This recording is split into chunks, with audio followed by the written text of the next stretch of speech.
북한이 아니고 이제 예를 들어서 어떤 중국이라든지 간첩죄로 처벌을 못했습니다. 우리나라를 향한 첨단 기술의 유출의 거의 한 80% 90%가 중국으로 유출되고 있고요.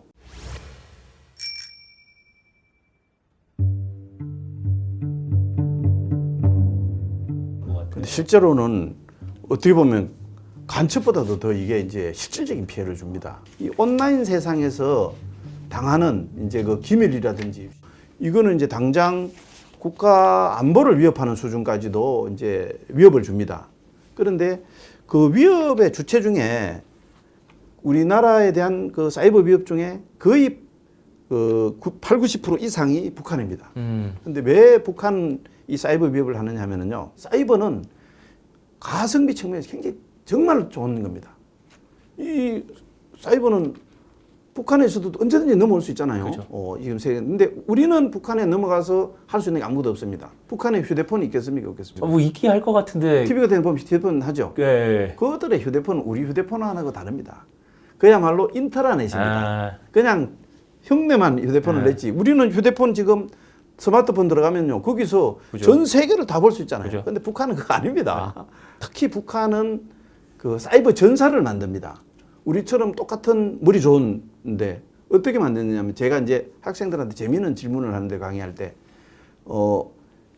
네가 이제 머리 좋고 해서 결혼하면은 수학 영재를 하나 똑똑한 영재를 하나 낳을 거다. 그럼 어느 날 국가에서 와서 야, 네 아들 이 수학 영재인데 내가 좀 국가에서 데려가 가지고 사이버 전사 해커로 키우겠다. 너 애 내주겠냐 하니까 어떤 애들은 뭐 애국심 있는 애들 응급결에 아 제가 내주겠습니다 이랬는데 아 생각을 해봐야 되겠는데. 그죠. 네. 근데 솔직히 말하면 머리 좋고 사이버 버전에 과학 영재, 수학 영재 같으면 어디 보내지 그거 하겠습니까 우리나라? 근데 북한은 가능하죠. 왜 가능하겠습니까? 전체주의 국가니까 어릴 때부터 과학 영재를 데려다가 전문적으로 양성을 합니다. 사이버 전자. 심지어는 이제 옛날에는 북한이 외화벌이를 뭘로 했느냐 하면은 이제 달러, 위패, 그 다음에 마약 이런 거에 외화벌이를 했거든요. 이제 그거 안 하고 뭘 하는지 아시죠? 비트코인. 비트코인 훔쳐갑니다. 네.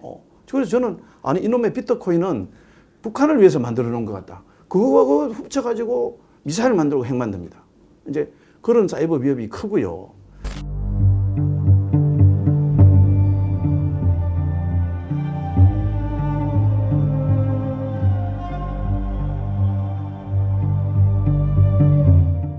첨단 기술력을 하여튼 노리고 빼나가려는 나라가 하나 있습니다. 중국. 그래서 이제 이 첨단 기술력을 서방 세계를 대상으로 많이 이제 빼내가고 있고 그 중에 타겟터는 대한민국도 있습니다. 최근에 작년 말에도 그 하나 있었죠.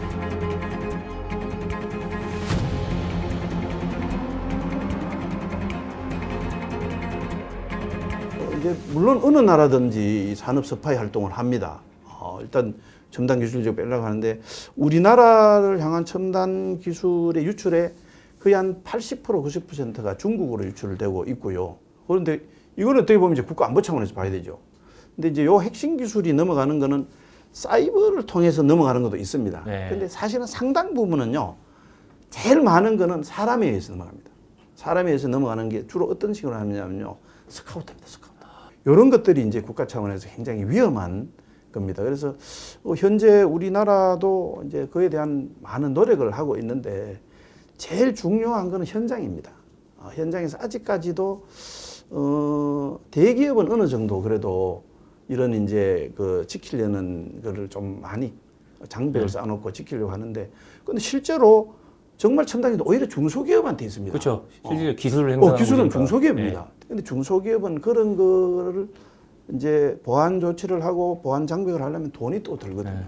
그러다 보고 또 사람도 필요하고요. 그러다 보니까 자꾸 방심하기 쉽습니다. 이렇게 하다가 이제 우리가 중국에 정말 뭐 우리가 진짜 어떻게 보면 반도체 하나 갖고 먹고 산다 이렇게 해도 과언이 아닌데 반도체의 모든 이제 기술 이 중국으로 다 넘어간다. 그러면 우리가 이제 완전히 이제 뒤집어지는 거죠. 근데 이게 좀 애매한 것 같은 게, 그러니까 말 그대로 중국이라도 기술 유출이 됐다. 그럼 중국 입장에서는 우리가 시킨 게 아니라 바로 그겁니다. 이런 식으로 나오면 할 말이 없어져 버리니까. 특히 이제 이런 측면이 있는데요. 네. 중국도 북한 이상의 북한과 같은 전체주의 국가잖아요. 그렇죠.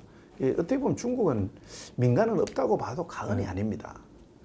기업이 했지만 사실은 뒤에 배후에는 그 나라의 정보기관이 있을 수가 있고 더 뒤에는 이제 국가가 있을 수 있습니다. 그렇지만은 또 표면적으로는 그냥 그 기업이고요. 그 기업에 소속된 어떤 사람일 수가 있고요. 이렇잖아요. 그러니까 쉽게 말하면 오일발을 내밀기가 좋죠. 그리고 이제 미국이라든지 어느 정도 되는 나라, 이제 좀 중국하고 한판 붙을 수 있는 나라는 노골적으로 너희도 너무 심하다 하는데 기술 동맹 얘기가 나오거든요. 기술 동맹이라는 게 뭐냐면 이제 이 기술단의 패권입니다. 그래서 지금은 서방 미국을 중심으로 해서 서방 세계가 중국이 노리는 기술 패권을 우리가 끊기 위해서 서로 같이 가자. 그게 이제 기술 동맹입니다. 그래서 우리 요 기술은 서방 세계만 갖고 중국에 절대로 넘기지 말자. 그리고 보호도 같이 하자. 이런 식의 노력도 있고요. 우리 자체적으로도 이제 뭐 국정원이라든지 경찰이라든지 뭐 이제 이런 기관들이 끊임없이 이 서치를 하고 있습니다. 그리고 국가 핵심 기술로 지정되면은 이거를 이제 자기들 마음대로 민간 기업이라도 함부로 누출을 할 수 없도록 이게 법제화되어 있습니다. 그래서 그런 노력들을 꾸준히 하고 있죠. 한마디 고의적으로 기술을 빼내면 그것도 간첩의 여지가 있는데. 지금 우리나라 이제 간첩죄는 형법상 간첩죄가 있습니다. 형법상 간첩죄는 이게 이제 언제 만들어졌느냐 하면은 우리가 이제 대한민국 정부가 수립되고 나서 그 초창기에 이제 만들었거든요. 그때는 냉전 시대에 만들었고 냉전 시대 그 당시에는 우리 적은 북한밖에 없었습니다. 그렇죠. 그리고 전 세계 어느 나라가 이 못 사는 대한민국을 상대로 무슨 간첩 행위를 하겠습니까? 그래서 이제 간첩죄가 그렇게 유지돼서 지금까지 쭉 유지가 되어 왔거든요.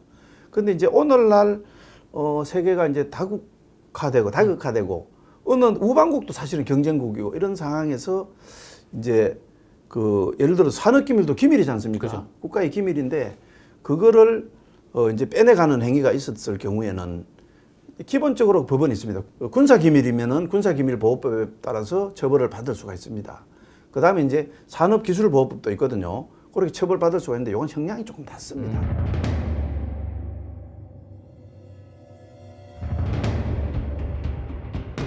예를 들어 정말 이거는 북한이 아니고 이제 예를 들어서 어떤 중국이라든지 뭐 예를 들어서 미국이 될 수가 있죠. 그렇게 하더라도 이거를 간첩죄로 처벌을 못했습니다. 왜 그러냐면 적국의 행위, 북한하고 연계됐다는 확실한 물증이 있어야지 간첩죄로 처벌할 수 있는데 못했습니다. 그래서 이제 이게 계속 논란이 됐죠. 저도 뭐 언론에 나와서 이거 정말 바꿔야 된다. 많은 얘기를 했고.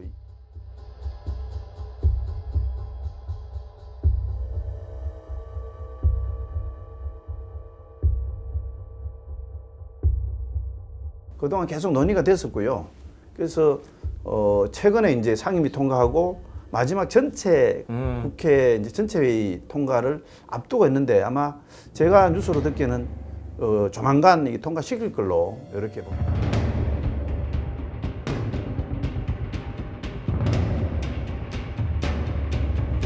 전쟁이 원래 인류는 전쟁을 하면서 살았던 인류입니다. 그런데 이제 이게 2차 대전 이후에 한 80년간이 사실은 인류 역사에서 희귀한 사례입니다. 거의 전쟁이 없었지 않습니까? 네. 희귀한 사례인데 그래서 이제 이게 갑자기 여러 가지 제가 앞에서 말씀드렸던 여러 가지 복합 요인 때문에 전쟁이 앞으로는 굉장히 많아지는 시대가 올 거다 이렇게 봅니다. 전쟁이 상수가 되는 정말 인류가 그동안 한 80년간 이어왔던 그런 시스템이 이제 무너지는 상황에서 우리 한국은 이런 시스템 속에서 항상 숙제가 하나 더 있습니다. 바로 북한이라는 존재가 있죠, 그죠? 그래서 이런 복합적인 안보 위기가 있는데 물론 뭐 대한민국이 저력이 있기 때문에 잘 극복하리라고 봅니다만은 국민들도 조금 인식을 갖고 물론 이제 저 같은 사람 떠들고 다니고 그 다음에 또 국가의 녹을 먹는 안보기관이라든지 그 다음에 또 우리 군인들 잘 지킬 겁니다. 지키지만은 일반 국민들도 조금 더 이제 그런 인식을 갖고 있어야 되지 않느냐. 그래서 전 세계 사람들이 다 알고 있는데 대한민국 국민만 모르고 있는 거 이게 한 가지가 있다 그러죠. 대한민국이 얼마나 위험한 나라인지. 근데 모르겠다 그러는데 물론 뭐 위험하다고 해서 걱정만 하고 살 필요는 없고요. 정확하게 좀 현실을 같이 봐줬으면 하는 게 제 바람입니다.